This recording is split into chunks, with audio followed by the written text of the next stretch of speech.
Ogni anno nel periodo di Pasqua c'è il picco della macellazione degli agnelli, che è rimasta più o meno stabile negli ultimi anni, parliamo comunque di 2 milioni di individui di poche settimane. E quest'anno abbiamo deciso, armandoci di coraggio, di andare davanti a un mattatoio dove arrivano gli agnelli, sia quelli di produzione nazionale, sia quelli che arrivano dall'Est Europa con questi viaggi veramente tremendi di ore e ore nei camion. Ragazzi, mi sta prendendo malissimo comunque. Cioè, la prima volta per me in tanti anni, non soltanto davanti a un mattatoio d'agnelli. Comincio col botto a fare sta cosa. Non è che ho dormito molto bene stanotte al pensiero di quello che sarà. Perché l'ho fatto? Per raccontarvi un qualcosa che i numeri non dicono. E possiamo andare tutti sul sito dell'Istat e vedere quei numeri, 2.200.000 agnelli macellati ogni anno in Italia. Quei numeri però non parlano di occhi, non parlano di volti, non parlano di voci. Il nostro racconto sì. Ok, pronti? Pronti? Andiamo.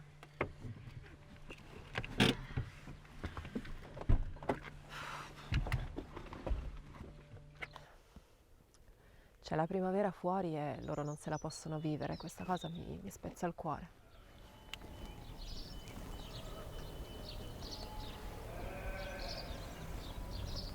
Dovrebbero venire tutti qua a sentirli, tutti quanti. Tutti quelli che li mangiano dovrebbero venire qui a sentire ste grida.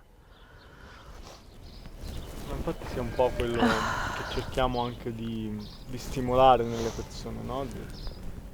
Di avvicinarsi a questi luoghi, abbiamo detto tante volte. È dura per chi sa cosa accade, chi lo sa e fa finta di non saperlo tende a non volerci venire, però ecco, se non riusciamo a portarle qui le persone, ciò che possiamo fare è... Portare questi suoni da loro. Esatto, esatto. L'attesa davanti a questi luoghi è qualcosa di agghiacciante. Senti le urla degli agnelli appena scaricati, senti il rumore delle seghe che vengono utilizzate per fare a pezzi gli individui già uccisi e la mente va. La mia in particolare è andata ai materiali che avevo letto, che avevo studiato, cercando di prepararmi il più possibile a quello che avrei potuto vedere. Comunque è proprio una linea esattamente come quelle di produzione delle è una linea di smontaggio, no? Perché se tu pensi, qua ci sono le stalle di sosta, poi c'è tutto il processo produttivo e poi là caricano i camion che portano gli animali scomposti, Sì, no? scomposti, Cioè, sì, sì. fatti a pezzi ai punti vendita. Queste sono seghe. Senti, Sì. il nastro trasportatore, le seghe. Nonna santa.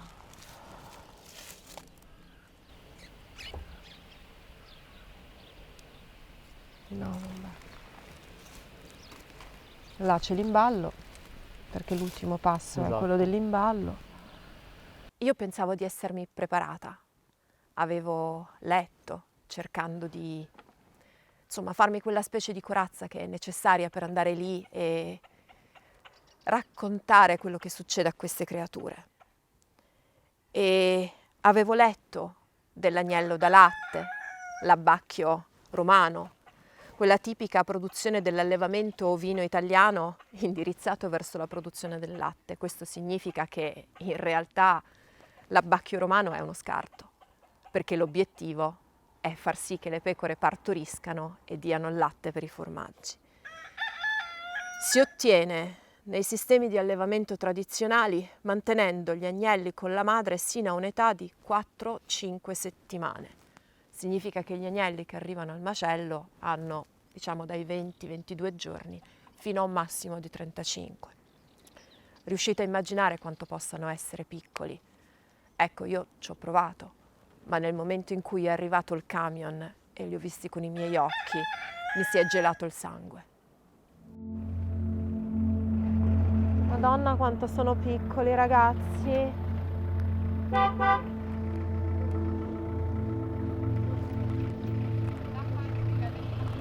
Madonna, quanto sei piccolo! Oddio! Cioè, ma questi hanno messo le mamme sotto e i piccoli sopra!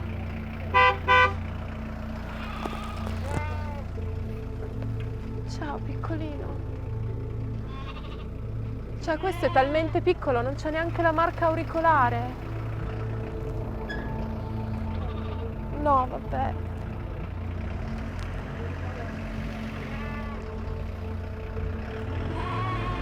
Adesso mi tira sotto. No, io non ce la posso fare.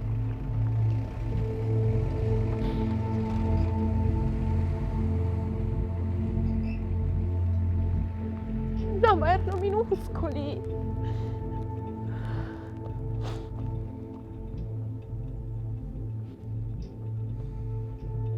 No, altro che 4 settimane, sono più piccoli quelli.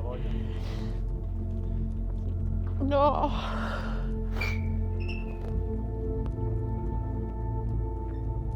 Non è possibile, ma come si fa?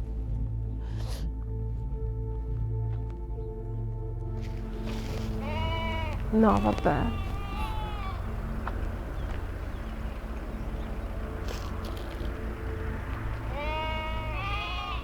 Io penso che ci avrò gli incubi con quegli occhi. Occhi persi. È tremendo. E in tanti anni di attivismo mi sono sempre più o meno evoluta, no? E quindi ho sempre cercato di fare un qualcosa di nuovo, un po' per me stessa, perché mi sembra sempre di non fare abbastanza per loro. E un po' soprattutto per loro, no? Perché più voci e più occhi vedono queste cose, forse più speranze abbiamo di cambiare qualche cosa. Perché è soltanto facendo cambiare le persone che noi possiamo far cambiare questo. È una normale legge di mercato, no? Quindi c'è domanda e questa è l'offerta. Se cessa la domanda, questi cuccioli probabilmente non verranno neanche fatti nascere e tantomeno strappati alle madri. No, ce n'era uno minuscolo. Quando era evidente che il camion aveva finito di scaricare gli agnelli che aveva portato al mattatoio, ci siamo guardati. E c'era questa frase in sospeso fra di noi, no? L'idea che potevamo continuare a stare lì e ad aspettare altri camion e a raccogliere altre immagini di questi cuccioli piccolissimi. Ma c'era anche il pensiero che quegli stessi cuccioli che avevamo visto arrivare da lì a poco sarebbero stati morti. E allora non c'è stato neanche bisogno di chiederlo o di ragionarci su. Abbiamo provato a salvarne almeno uno. Madonna, quanto è piccoletto. L'altro maschietto.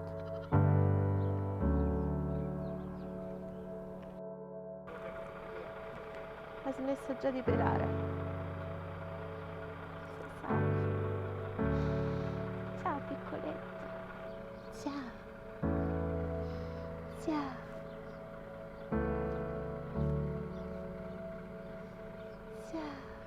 Dopo aver cercato di tranquillizzarlo un po', perché Ed in quel momento era spaventato, non sapeva che cosa stava succedendo, non sapeva neanche chi eravamo noi.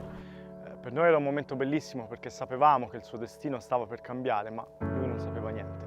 Quindi lo abbiamo accolto tra le nostre braccia, l'abbiamo trasportato al sicuro per il viaggio e ci siamo incamminati verso il santuario Capra Libera Tutti.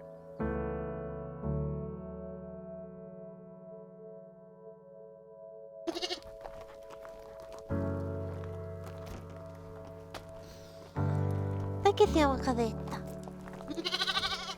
Allora, eccoci. Dici. Eccolo! Eccolo! Ciao! Oh, ciao!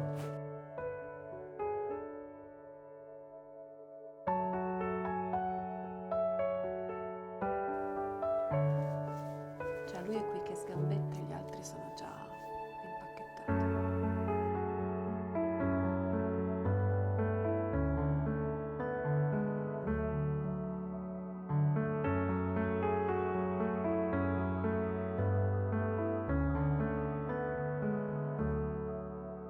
Eddie adesso vivrà libero al santuario Capra Libera Tutti, dove stringerà amicizie, si unirà al gregge di pecore, conoscerà Regan, che anche voi conoscete già, e sapete che anche lui è uscito vivo dallo stesso mattatoio. Si dice spesso che chi salva una vita salva il mondo intero. In realtà forse questo non è proprio vero, però noi, almeno Eddie, lo abbiamo aiutato a liberarsi e ci auguriamo che la sua storia possa aprire gli occhi di tantissime persone.